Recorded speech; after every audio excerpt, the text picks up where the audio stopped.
okay? After you aspirate the tumor, what do? You make, it's like, make the knee strong and then take, we'll repair the ACL. You know what I'm saying? What are you gonna do at that point in time? And I thought that was gonna happen, frankly. I thought some chemo, some radiation would shrink the tumor, it's 5 centimeters. And the doc came in and said, he's very he nice. said, wanna do this tomorrow? I'm like, what? Well, he goes, this doesn't belong there, we gotta get this out.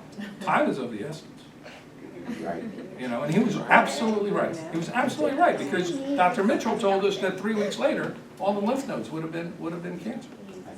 Yeah, I was gonna ask, like, you probably didn't have time to do chemotherapy, because by the time you got through the chemotherapy, probably.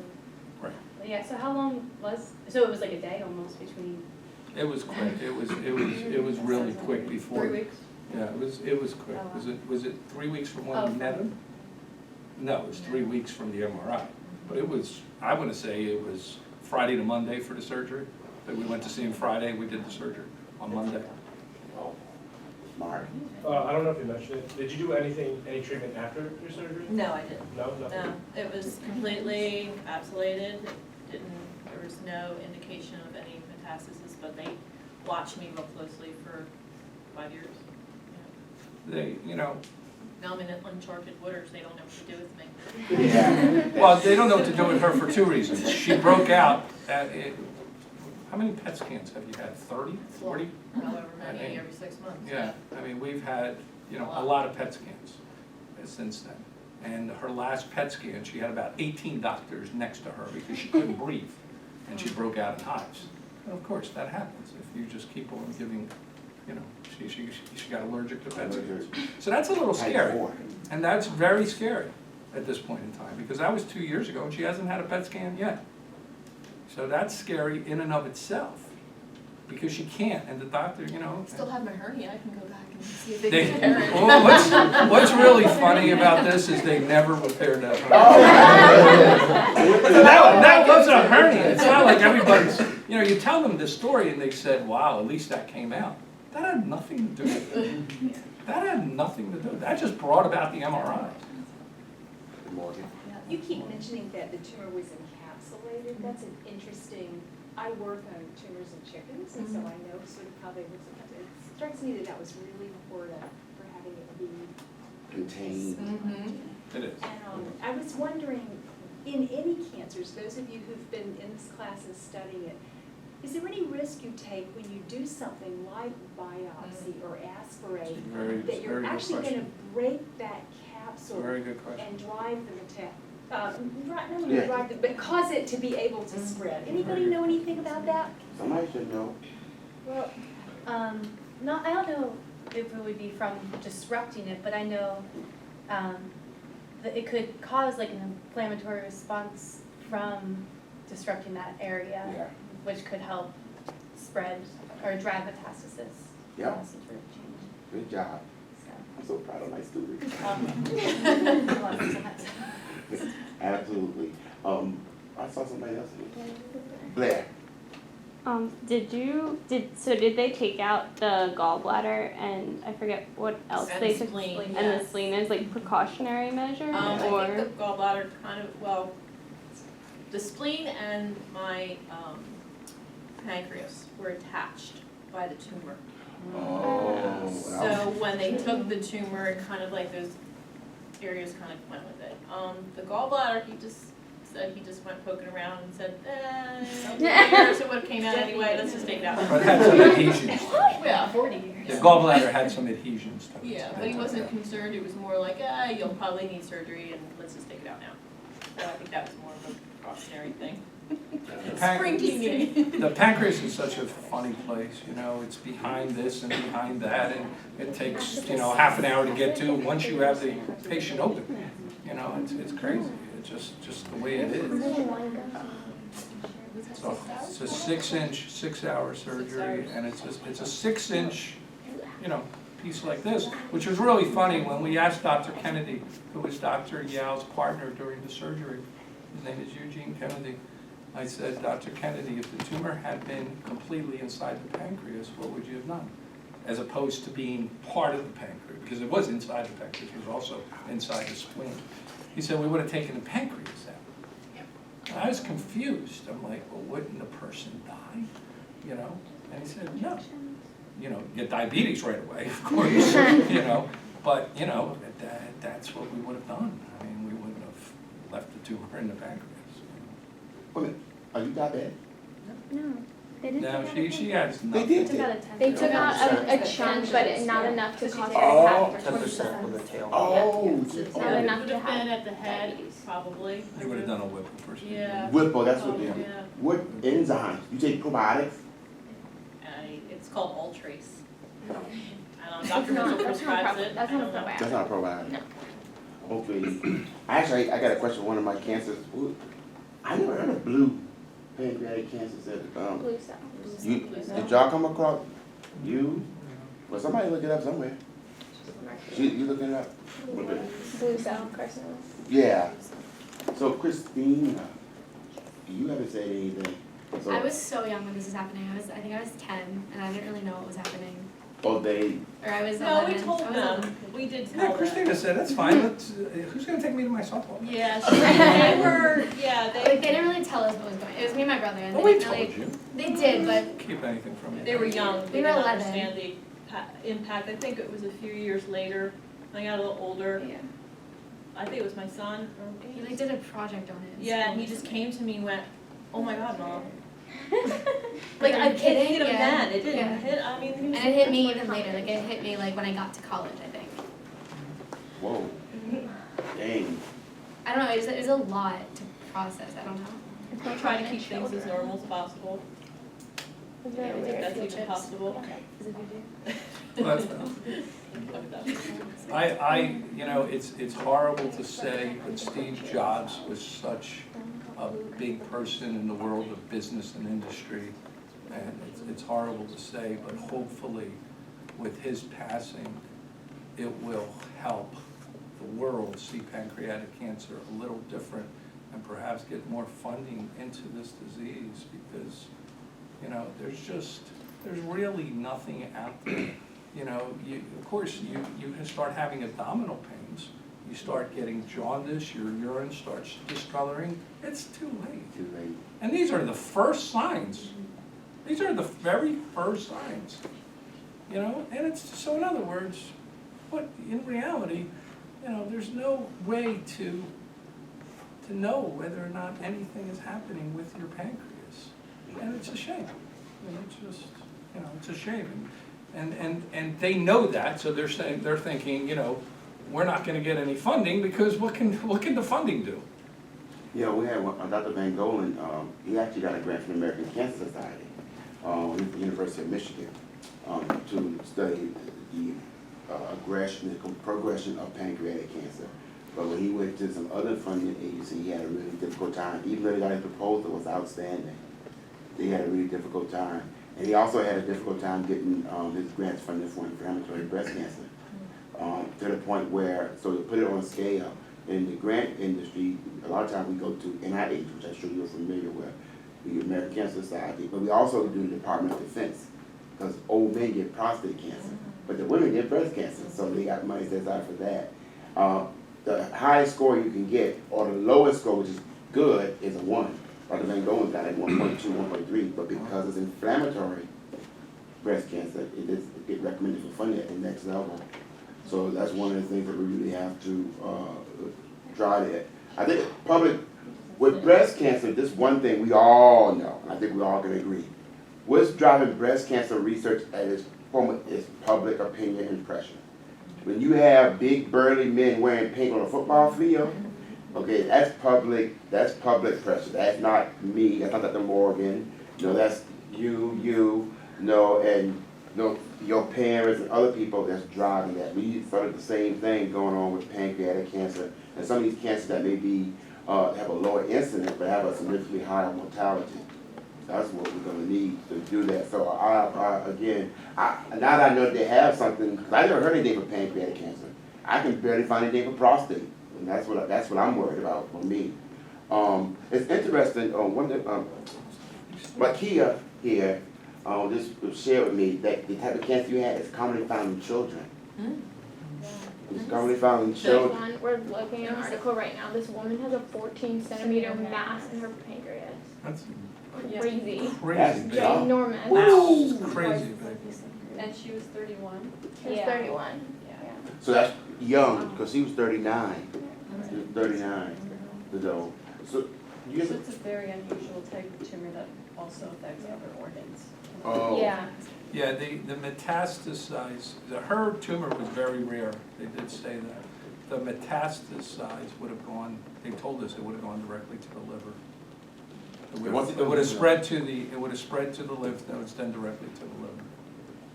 That's 95% of that particular tumor that my wife had.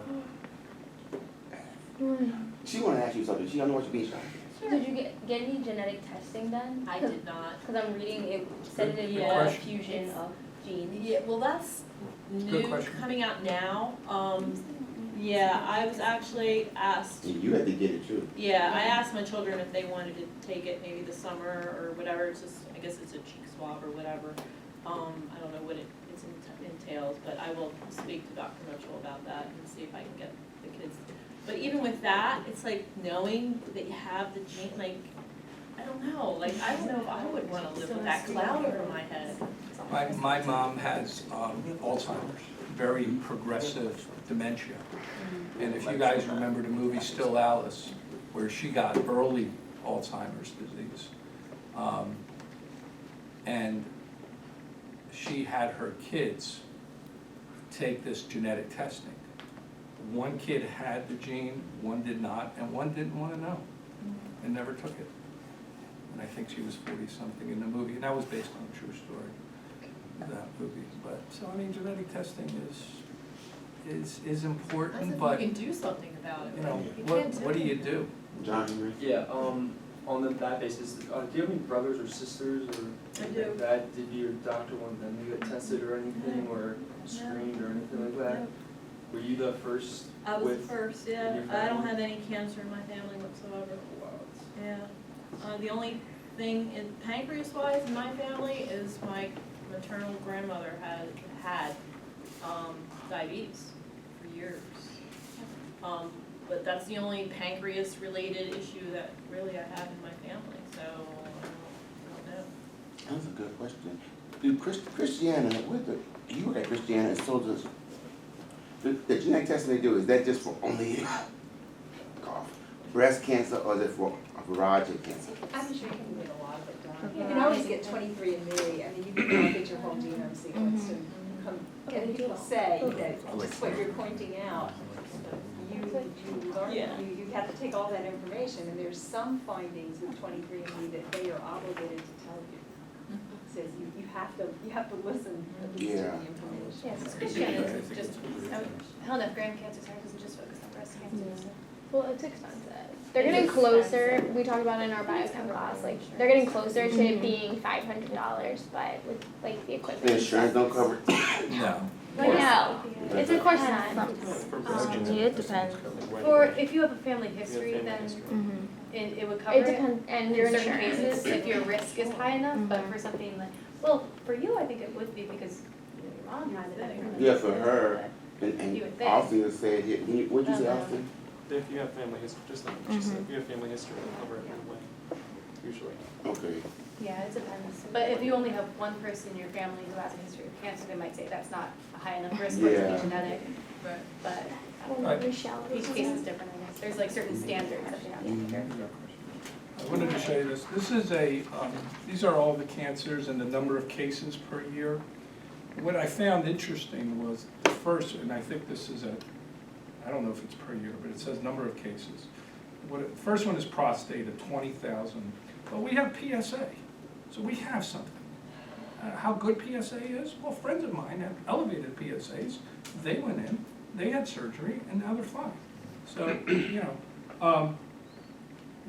you have colon cancer as the second one, and that's about 15,000, okay? But we have colonoscopies. You have breast cancer, we have mammograms. You have melanoma of the skin. We have What do we have? Suntan lotion. Okay. We have suntan lotion. You know, lung cancer, we have people that shouldn't smoke, you know? And it comes down to it, and pancreatic cancer is basically the next to the last one. We have nothing. Bladder cancer. But there is nothing there to help with that, nothing, because you'll never, you know, they say that people that are obese get pancreatic cancer. Yeah, that's- My wife was 120, okay? They say that people that smoke get pancreatic cancer. My wife never smoked a day in her life. Drink. I drink now. That's his grant proposal. I'm gonna save his grant proposal when I'm finished. But I didn't drink then, Okay. you know, You know. so. Her type of cancer was not your typical pancreatic cancer. Right. It was a very, Yeah, it's Very weird. They rare. kept saying Very it was rare. They related. kept it says using to the word. Wilms tumor, which is a genetic. Yeah. Yeah. That's Dr. Collins. She used to treat, diagnose women with breast cancer. She's a radiologist. Yeah. And she's changed her career, so she's taken my class, and I've had such a huge impact. Go ahead, Shannon. Yeah, so I wanted to thank all three of you for coming out to talk to us. And I wanted to know, besides the enzymes that you have to take in your outlook on life, has your life changed in any other ways after this ordeal? And this goes for all three of you. I'm now, other than, you know, I heard you did a 10K. Didn't you do a 10K? I was actually training when I was diagnosed for, You bike a lot now. yeah, you know, no, but I was way more athletic back then than I am now. So that's when I was diagnosed, and I never ended up doing my little bike thing, but, other than now, I embrace every day, I just don't look at things like I used to, so now, I do drink a lot more. Red wine. Christina? No, I guess for me, it's just, I'm just very positive, like, I'm a very, like, blindly optimistic person, like, everyone that meets me will say that about me. I agree. Like, I just think I'm just like, oh, like, whatever, it's fine, like, everything, like, I just think, I don't know if this is a good thing or a bad thing, but I just think everything will work out, like, something like this happened for my mom, and she was just, like, very, oh my god, like, she didn't sulk, she didn't cry about it, she was like, it'll be fine, like, we'll fix it, like, I didn't even, me and my brother didn't even realize anything was wrong, really, and she was in the hospital, we still were like, oh, okay, like, hey, like, how are you, like, that's it, like, we didn't even think anything of it, and I think it's just, like, it kind of, like, made me grow up with having that mindset, like, just to think positively, maybe it'll, like, the outcome will be in your favor. That's how I see life now, I guess. It's just really. That's why you're getting into medicine. It scared you into it, that's what it was. Yeah, we're gonna talk. So I want to actually introduce someone else. So this is Jennifer, like I told you, she's a child cancer survivor. Her mom came in and told her story because you were young at the time. But now I'm hearing this and from a different perspective. And I'm sure you did cancer. Well, I'm sure. How has cancer affected your life? I was gonna say, did it affect? Yeah. How old were you? I was 5 when I was diagnosed, and I think, did my mom say 2.5 years? 2.5 years. And chemo, because they showed up to you, Joy, bald head. I was just really young, so I kind of knew that something obviously wasn't right because I wasn't in school and I was bald and in the hospital. I guess I didn't really look into it until I was a teenager, and then I kind of asked questions, I guess, but then I don't really have any, like, late effects, they call them. I just have, like, joint pain, but that's really it. So I'm kind of lucky in that sense, but it kind of has just made me be more positive, I guess, with my outlook on everything. And since then I've had 2 friends get diagnosed with cancer. One passed away, one is in remission now, but it just makes you really thankful. Sorry.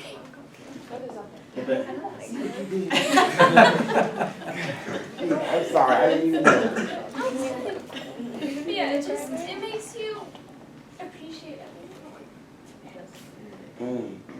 See, y'all, we got a lot of work to do in this field of cancer. So one reason why, I was explaining to them why I have them, because they're finishing up their grant proposals.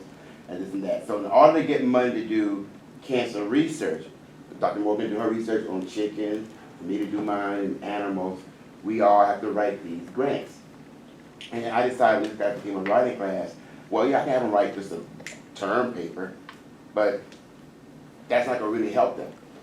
And so I think hearing these stories, for me, it fuels me. I mean, it's the main reason I got into prostate cancer. That's what I'm worried about. It runs in my family, prostate cancer and diabetes. And I'll find out tomorrow I'm diabetic. Y'all pray for me now. I'll find out tomorrow. Christine and I have been going back and forth. I didn't want to get tested, but I decided to, after what you went through and Jennifer and Andrea here, I got a son to raise, so I finally went and got tested like a week ago. I told her, don't tell me, just my wife and I come to your office tomorrow, and I have me a drink too. Okay, you'll find out. But that's what drives my research. And writing grants, as Robin could tell you, Ben can also come on this, it's a very challenging thing. And particularly to deal with some of the things that I just shared with you. So that's why I like having this real life experience, so that as Shannon, and particularly Shannon, these two who are working on pancreatic cancer, that can give them because I know you don't like how I tear it up, that's okay. You know, you rebuild, you revise, and you get big arms like this. So your brain expands. So I'm just overwhelmed, and I'm glad I didn't get, you should write a book.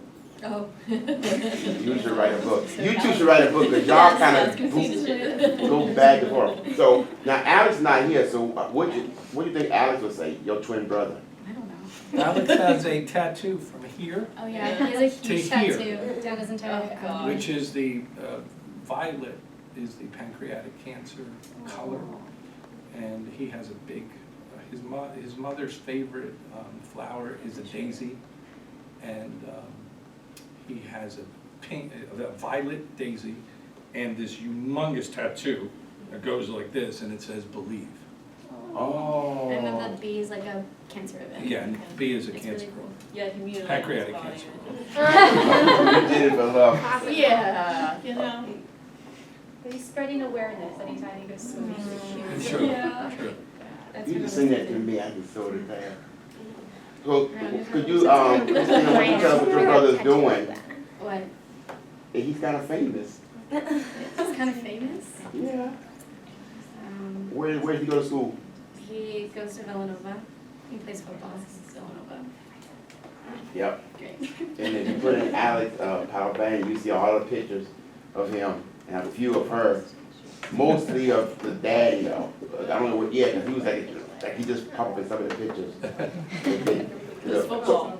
I just want to say a couple things. First of all, thank you very much for coming. I think that other people have said that better than me. I do think you need to write that essay, because what you read to us was very well written. Yes. The way the words were, I thought it was really well written. I don't know how long you spent doing that, but that's an essay that perhaps you could share more broadly, because it's really good. Thank you. And anyway. Last night. Oh, really? No, you're very, very It's good. 9 years of my life here. Yeah. Like I said, I'm not much of a speaker, but thank you. Well, you did a great job. Outstanding. And I think too, for me, you know, I don't know what the statistics that you guys are hearing. I work on viral oncology. When I came to UD in 1985, 2% of all cancers were caused by viruses, real cancers in people. And that number is way over 20.